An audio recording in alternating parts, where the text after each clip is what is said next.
Code Blue Karma. I was a retired head nurse with 30 years of experience, and I knew exactly what my mother's heart medication looked like.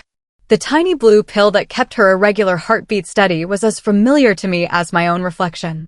So when I found one discarded in the kitchen trash during my weekly visit, my stomach dropped. I picked it up carefully with a tissue and held it up to the light. It was definitely hers. My 82-year-old mother, Helen, needed this medication every single day. Missing even one dose could be dangerous. I heard footsteps behind me and turned to see my daughter-in-law, Tiffany, standing in the doorway. She'd been living with Mom for 3 months now, acting as her caregiver while I worked part-time at the community clinic. Her face went pale when she saw what I was holding. "What's this doing in the trash?" I asked. Tiffany's expression shifted quickly, from shock to something that looked almost like contempt. "You're getting old, Diane. You probably dropped it yourself when you were making tea earlier." Within a week, everything changed. My mother, who had always been sharp as a tack, started forgetting things. Small things at first. Where she'd put her reading glasses. What day it was. But then it got worse. She forgot my name. When I visited on Tuesday, she looked at me with confusion and fear. "Who are you?" she asked. "Why are you in my house?" My heart shattered. "Mom, it's me. Diane. Your daughter." She stared at me blankly. Then she pointed to the corner of the room. "There are shadows there," she whispered. "They're watching me." Tiffany appeared in the doorway, sighing loudly. My son Mark was right behind her. "It's the dementia, Mark," Tiffany said, her voice dripping with false sympathy. "It's finally taking her. We need to talk about getting power of attorney before she gets any worse." I noticed Mom's hands were shaking badly. That wasn't a symptom of dementia. That was a side effect of medication. The wrong medication. The next day, I went to check Mom's pill organizer. It was kept in the kitchen cabinet, where it had always been. But when I opened the cabinet door, I found a new digital lock installed on the drawer. I stared at it in disbelief. "What is this?" I asked Tiffany. She was making coffee, her back to me. "Oh, that." Helen kept getting confused and taking the wrong pills at the wrong times. "The lock is programmed to open only at medication times. It's for her safety. I need to see what medication she's taking." "Why? Don't you trust me to take care of her?" There was an edge to her voice that made my skin crawl. I tried to stay calm. "I'm a nurse, Tiffany. I just want to make sure everything is correct." That evening, Mark called me. "Mom, Tiffany says you've been interfering and stressing Helen out. The doctor said stress can make dementia worse. Maybe you should stop visiting for a while. Let her rest." I couldn't believe what I was hearing. "Mark, your grandmother needs me." "She needs peace," he said firmly. "Please, Mom. Just give it a few weeks."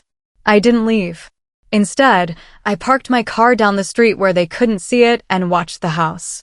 I felt ridiculous, like some kind of spy, but my nursing instincts were screaming that something was very wrong. At 2 o'clock in the morning, I saw lights go on in the kitchen. Through the window, I could make out 2 figures. Tiffany was standing over Mom, who was sitting at the kitchen table in her nightgown. I watched as Tiffany crushed something with a spoon and mixed it into a small cup of pudding. She handed it to Mom, who looked terrified. Mom's hands shook as she took the cup. She was crying. I wanted to burst through that door and pull my mother away from her, but I stopped myself. If I went in there now, without proof, Mark would never believe me. Tiffany would spin some story about Mom's confusion, and I'd be banned from the house permanently. I needed evidence. Real, undeniable evidence. So I sat in my car and recorded everything on my phone, my hands shaking with rage. The next morning, I drove to Dr. Harrison's office. He'd been Mom's GP for 15 years, and we'd worked together at Portland General Hospital before we both retired. His receptionist tried to tell me I needed an appointment, but I told her it was urgent. Dr. Harrison saw me immediately. "Diane, what's wrong?" he asked. "It's my mother. Something's happening to her, and I think it involves her medications. Can I see her chart?" He hesitated. "You know I can't just show you patient files, even if you are family." "Please, Tom. I think someone is hurting her." His expression grew serious. He pulled up Mom's electronic chart on his computer. What I saw made my blood run cold. There were notes from Tiffany. Dozens of them. Phone calls to the office claiming mom was increasingly agitated and aggressive. Requests for sedatives. Complaints about mom's violent outbursts. None of it was true. My mother had never been violent in her life. But there was something else. A blood test from 2 weeks ago that had been marked as pending review. Someone had tried to bury it in the file. Dr. Harrison clicked on the blood test results. His face went pale. "My God," he whispered. "Her lithium levels are through the roof. They're nearly toxic." I stared at the numbers on the screen. Mom isn't on lithium. She's never been on lithium. According to this, she shouldn't be. But these levels don't lie. Someone is giving her lithium, and in dangerous amounts. Lithium was a mood stabilizer, typically used for bipolar disorder. But in someone who didn't need it, especially someone on heart medication like mom, it could cause confusion, tremors, memory loss, and even hallucinations. Combined with her regular medications, it was essentially destroying her brain function. "Who ordered the blood test?" I asked. "I did, actually." Tiffany called saying Helen was showing signs of lithium toxicity, which seemed odd since she wasn't prescribed it. I ordered the test to rule it out. But when the results came back, Tiffany called and said Helen must have accidentally taken someone else's medication. She asked me not to worry you about it. "She's poisoning my mother," I said quietly. 2 days later, Tiffany called a family meeting. Mark, his sister Claire, and I gathered in Mom's living room. Mom wasn't there. Tiffany said she was resting upstairs. "I've been thinking," Tiffany began, her voice gentle and concerned. "Helen needs professional care now. More than I can provide at home. I found a wonderful facility called Serenity Pines. It's in Colorado, beautiful mountains, excellent staff." She pulled out a glossy brochure. "Colorado," I said. "That's 3 states away." "The best care isn't always close by," Tiffany said. "And honestly, the constant visitors are making her condition worse. At Serenity Pines, she'll have structure, routine, professional medical care." I looked at Mark. He was nodding along. "It might be for the best, Mom," he said. I went home and researched Serenity Pines. It took me an hour to find the ownership records. The facility was owned by a company called Morrison Healthcare Group. The CEO was Thomas Morrison, Tiffany's uncle. Suddenly, everything made sense. If Mom went to that facility, Tiffany would have complete control. And Mom's estate, worth over $2 million, would be managed by Tiffany as her power of attorney. I needed concrete evidence, the kind that would stand up in court. I went online and ordered a digital photo frame with a hidden camera built in. It arrived 2 days later. I wrapped it carefully and brought it to Mom's house. Tiffany answered the door with a tight smile. "Diane, I thought we agreed you'd give Helen some space." "I just want to give her a gift," I said. "A photo frame with pictures of the family. It might help with her memory." Tiffany couldn't refuse without looking cruel. She let me in. Mom was sitting in her chair by the window, staring at nothing. She looked so frail, so lost. I set up the photo frame on her bedside table, angling it perfectly to capture the whole room. That night, I stayed up watching the live feed on my laptop. At midnight, Tiffany entered Mom's room. She thought Mom was asleep. "Time for your medicine, you old bat," Tiffany said, her voice dripping with contempt. She held a pill and a glass of water. "Swallow this and hurry up and sign the house over." "I'm tired of waiting."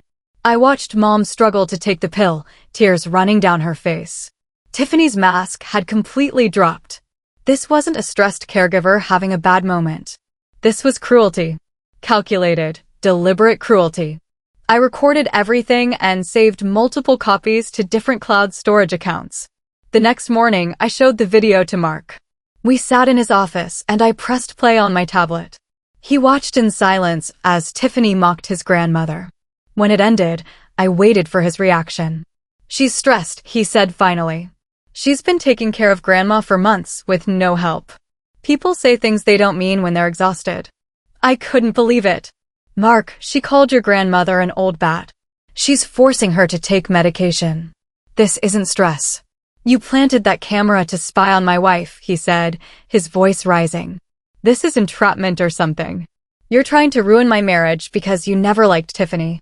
"That's not true." If you come near the house again, I'll get a restraining order. I mean it, Mom. He walked out, leaving me sitting there with my evidence that suddenly meant nothing. I realized then that emotion wouldn't win this battle. Family loyalty had blinded Mark. I needed to fight this the way I'd fought medical malpractice cases during my career, with facts, documentation, and professional authority. I contacted the state's Elder Protective Services. I didn't identify myself as Helen's daughter. I called as Dr. Diane Patterson, retired RN with 30 years of experience, reporting suspected elder abuse at a specific address. I provided the blood work showing toxic lithium levels in a patient not prescribed lithium. I mentioned the sudden cognitive decline and the caregiver's attempts to move the patient out of state. We'll send an auditor within 48 hours, the caseworker said. Thank you for reporting this, Dr. Patterson. Medical professionals are often the only ones who catch these cases. I hung up and waited. I'd triggered an investigation. Now I just had to hope the auditor would find what I already knew was there. The auditor arrived on a Thursday morning. I watched from my car down the street as a woman in a gray suit knocked on the door. Tiffany answered, and I could see her put on her perfect daughter-in-law act. Smiling, welcoming, concerned. I'd coached the auditor during our phone call to look specifically at medication fill dates and dosage counts, to compare the prescription records with what was actually in the house. An hour later, the auditor emerged. I called her from my car. What did you find? I asked. There are discrepancies, she said carefully. 30 pills are missing from one prescription that shouldn't be. The caregiver claims it's a pharmacy error, but I've documented everything. We'll be following up. 30 pills.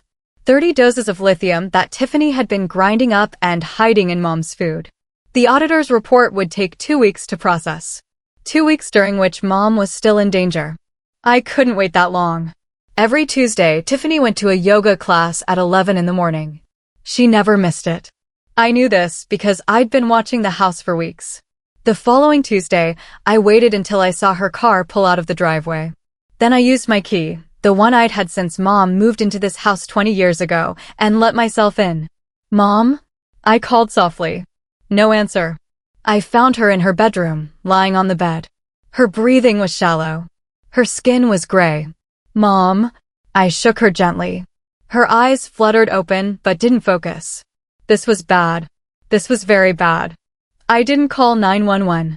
The local ambulance would take her to Community General, where Tiffany had connections. Instead, I called Portland General Hospital's private ambulance service, the one I'd used for years when I worked there. This is Dr. Patterson.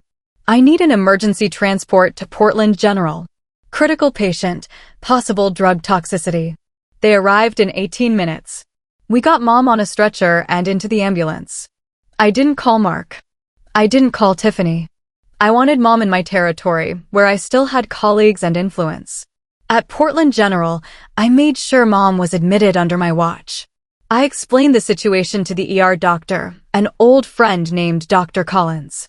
I need a complete forensic toxicology screen, I said. Full panel. Check for everything, especially lithium and any sedatives.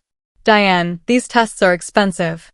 Insurance won't cover, I'll pay for it myself. Just do it. Please. He nodded and ordered the tests. I sat by Mom's bed while they drew blood and started in 4. For hours later, my phone exploded with calls from Mark and Tiffany.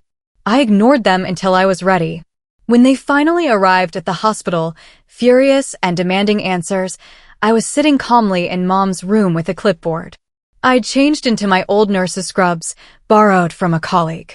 I wanted to look professional, not emotional. Where have you been? Tiffany demanded. We've been looking everywhere for Helen. She's receiving proper medical care, I said calmly. Something she should have been getting at home. Tiffany's face turned red. You kidnapped her. You can't just take someone from their home without permission. I have legal guardianship. You have nothing, I said. And the test results prove it. Dr. Collins entered the room holding a tablet. He glanced at Tiffany, then at me. The toxicology screen came back.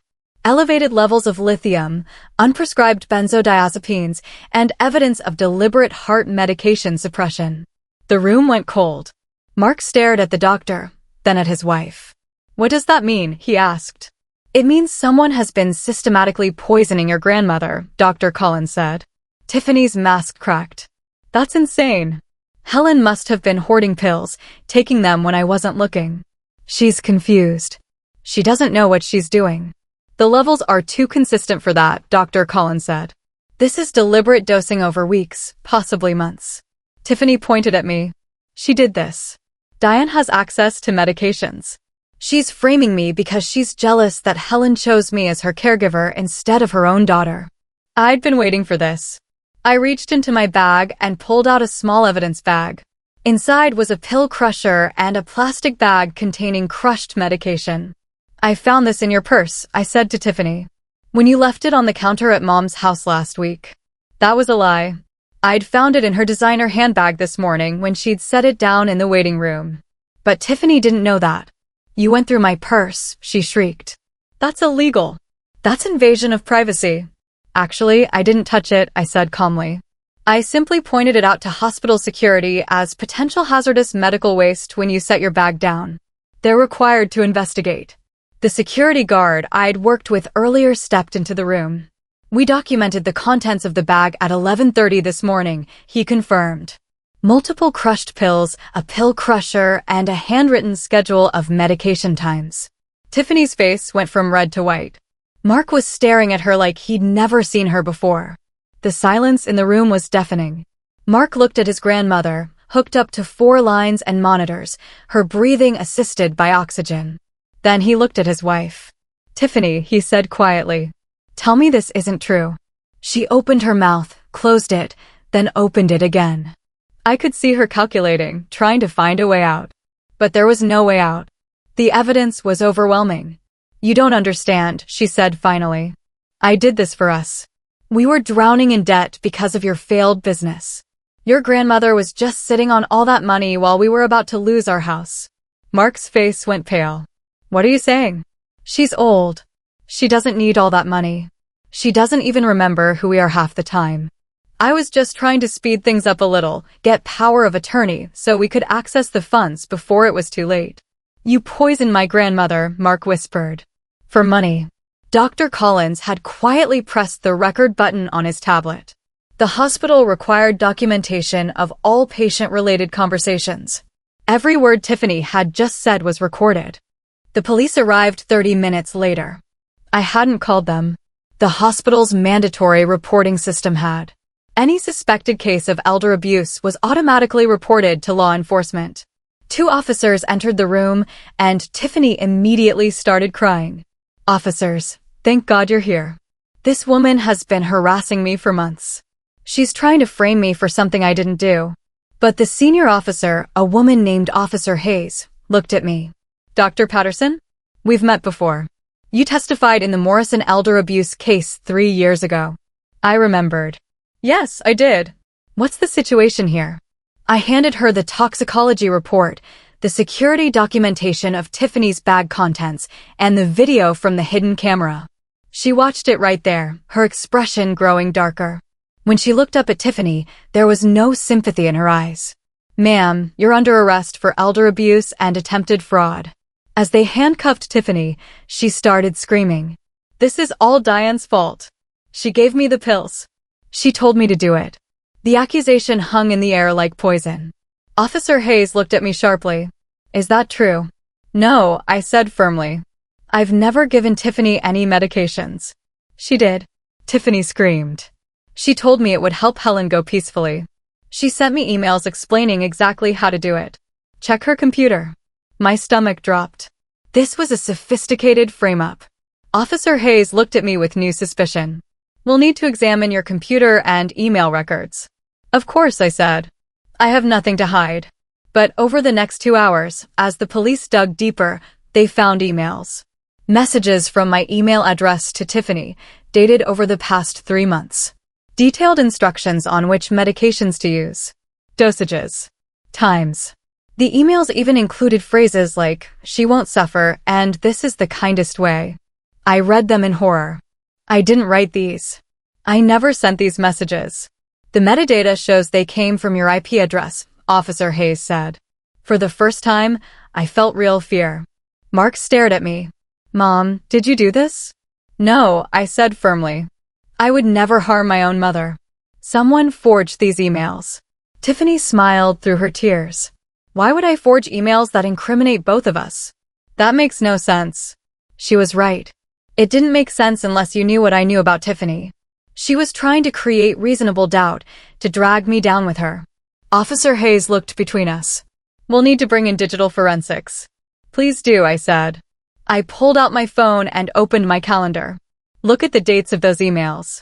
January 15th, January 22nd, February 3rd. I scrolled through my calendar. On all of those dates, I was volunteering at the Harbor Street Free Clinic. They have no Wi-Fi. I couldn't have sent emails from there.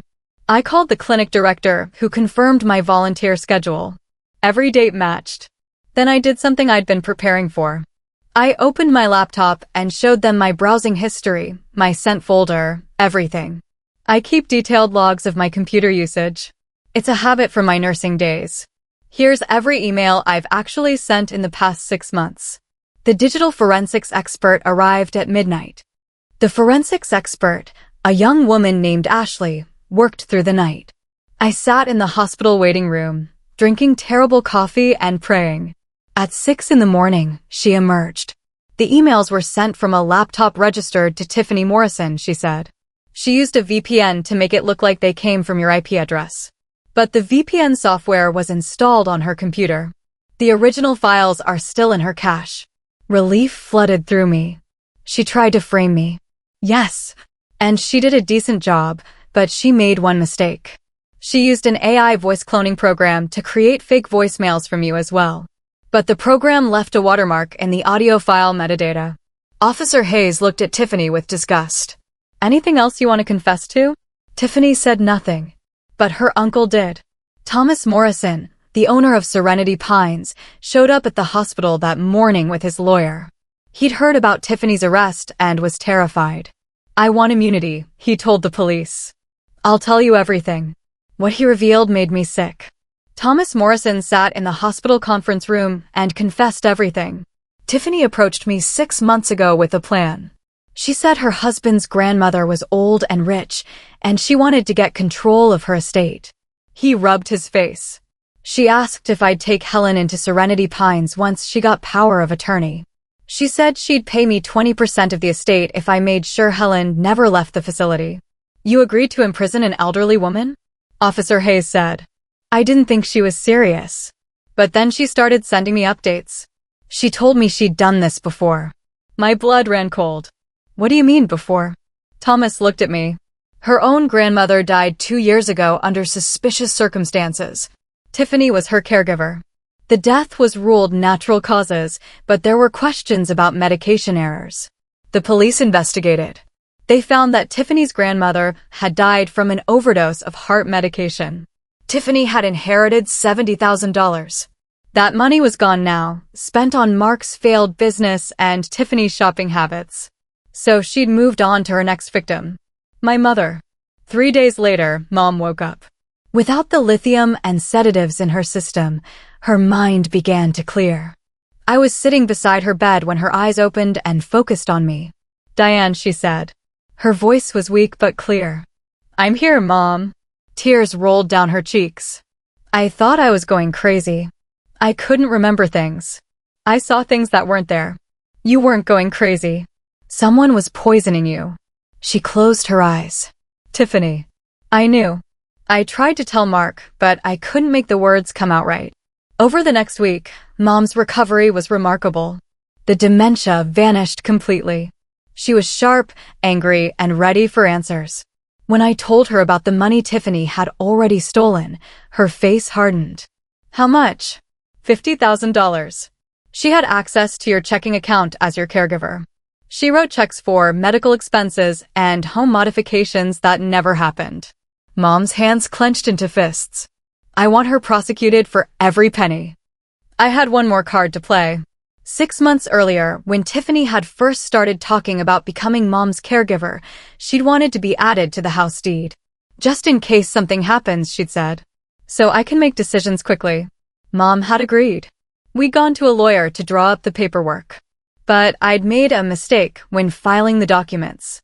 I'd left out a required signature page, making the transfer invalid. The lawyer had called me about it, and I'd promised to fix it. I never did. Tiffany had no legal claim to the house or any of Mom's assets. Using my power of attorney, which Mom had given me years before Tiffany came into the picture, I filed a civil lawsuit against Tiffany for theft, fraud, and elder abuse. I sued for every penny she'd stolen, plus damages for pain and suffering, plus the cost of Mom's medical care. The lawsuit totaled $300,000. Tiffany had maybe $5,000 to her name. She'd never be able to pay it. Tiffany's trial was scheduled for 6 months later. She sat in jail, unable to make bail. Mark visited her once. He came to see me afterward, his eyes red from crying. "She wants me to drop the charges," he said. "She says if I really love her, I'll tell Grandma to withdraw the lawsuit. She says we can start over, have a future together." I waited. He pulled an envelope from his jacket. "These are divorce papers. I'm having them delivered to her tomorrow at the jail." I hugged my son for the first time in months. "I'm proud of you," I said. "I'm sorry," he whispered. "I should have believed you. I should have protected Grandma. You were manipulated by someone you trusted. That's not your fault. I chose her over you and Grandma. That is my fault." We sat together in silence, both of us trying to heal from the damage Tiffany had caused. The trial was quick. With all the evidence, Tiffany's lawyer convinced her to take a plea deal. 10 years in prison, with the possibility of parole after 7. 6 months after the arrest, Mom and I sat together in her garden. The flowers were blooming, and the sun was warm on our faces. I handed her a small cup with her actual medications, the blue heart pill, a vitamin, and nothing else. "Here you go, Mom. All the right pills this time." She smiled and took them with water. Mark was there too, sitting on the other side of the garden with pruning shears, helping to trim the rose bushes. He'd moved back home to help take care of Mom. He was humble now, apologetic, and working hard to rebuild our trust. "You know," Mom said, "Tiffany kept telling me I was being dramatic. That I was imagining things. That my memory was failing. I know. But you believed me. Even when no one else did. Even when I couldn't believe myself." I squeezed her hand. "The chart never lies, Mom. Blood tests, medication records, medical documentation. They all told the truth when no one else would." She leaned her head on my shoulder. "The chart never lies. But Tiffany certainly did.